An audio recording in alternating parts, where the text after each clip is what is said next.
అలాగే అలాగే నేను చూసుకుంటాను. అమ్మా చామంతి, ఏంటమ్మా నువ్వు ఇంకా కాలేజీకి వెళ్ళలేదా? వెళ్తున్నానండి. ఇంకా ఎప్పుడమ్మా వెళ్ళేది? ఇవాళ లాస్ట్ డేట్ కదా. తీరా నువ్వు వెళ్ళేసరికి అడ్మిషన్స్ అయిపోతే ఏం చేస్తావు? త్వరగా వెళ్ళమ్మా. అలాగేనండి, వెళ్తాను. అటెక్కడికమ్మా? ఇటు వెళ్ళు. సారీ.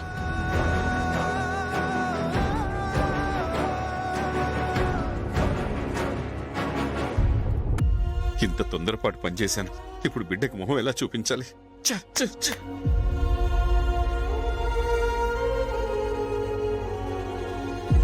రామచంద్రయ్య, మీ కూతురు వచ్చింది, త్వరగా మాట్లాడి పంపించేసేయి.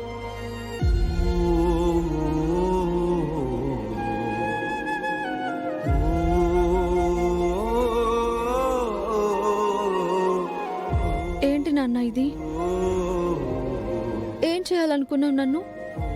అక్క తప్పు చేస్తే ఆ కోపం నా మీదెందుకు? నన్నెందుకు అనాథం చేయాలనుకున్నావు? నీకోసం నేనున్నాను కదా నాన్న. నన్ను వదిలేసి వెళ్ళిపోవాలని నీకెలా అనిపించింది? నువ్వు అమ్మ లేకుండా నేనెలా బతుకుతాననుకున్నావు నాన్న?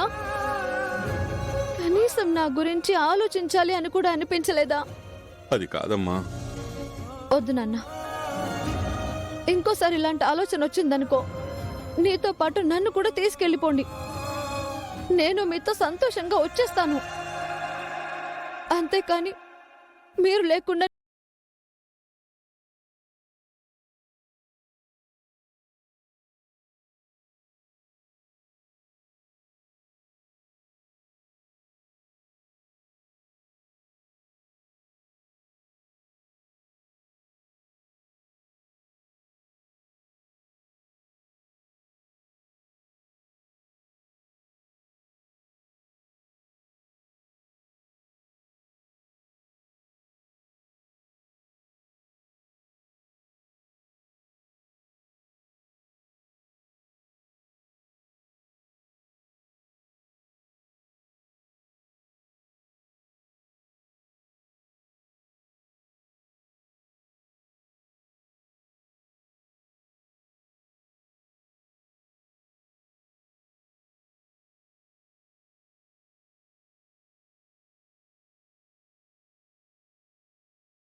నువ్వు నిండు నూరేళ్లు బతకాలా?